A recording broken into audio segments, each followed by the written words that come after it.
All right, so what I want to look at on this video is composing a function with its inverse. So in the last video, I showed that that these two right here, these are inverses of each other, half x plus 6 and 2x minus 12. But what I want to look at is what happens if you take one of the functions and compose it with its inverse, okay? These are inverses of each other, and I want to take one and plug it into the other just to show you that they basically cancel each other out. This is how you would prove that two functions are inverses of each other. This is how you would prove that algebraically. So what this statement says is I'm going to take the 2x minus 12 and plug it in for x on the f function. So that would be 1/2 2x minus 12 plus 6, and then we'll work this out. 1/2 times 2x is just x. 1/2 times negative 12 is negative 6. And the negative 6 and the 6 cancel. And so you get x back. Hey, that's cool. All right. And if you do it the other way around, f inverse of f of x.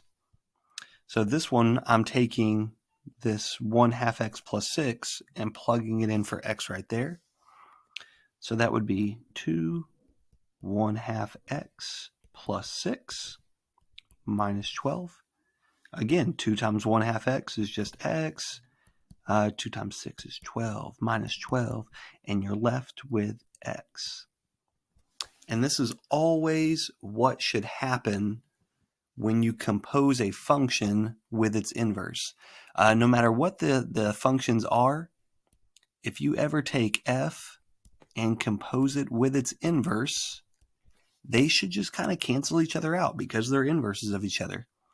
And it's just going to leave you with whatever you started with, okay?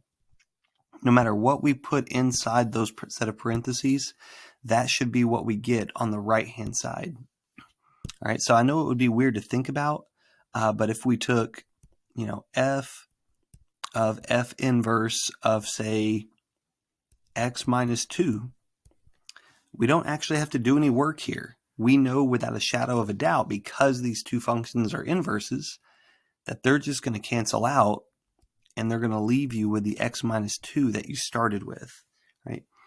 This is a handy trick for whenever they tell you that two things are inverses of each other.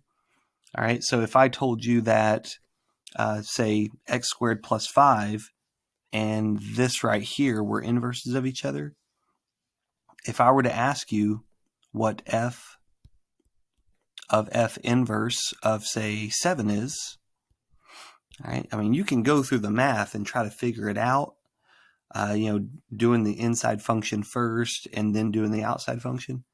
But in the end, it's just going to be 7. All right, we can kind of take that by faith. That is what's going to happen. The function and its inverse should cancel each other out. All right, and that's what's going to happen when you compose a function with its inverse.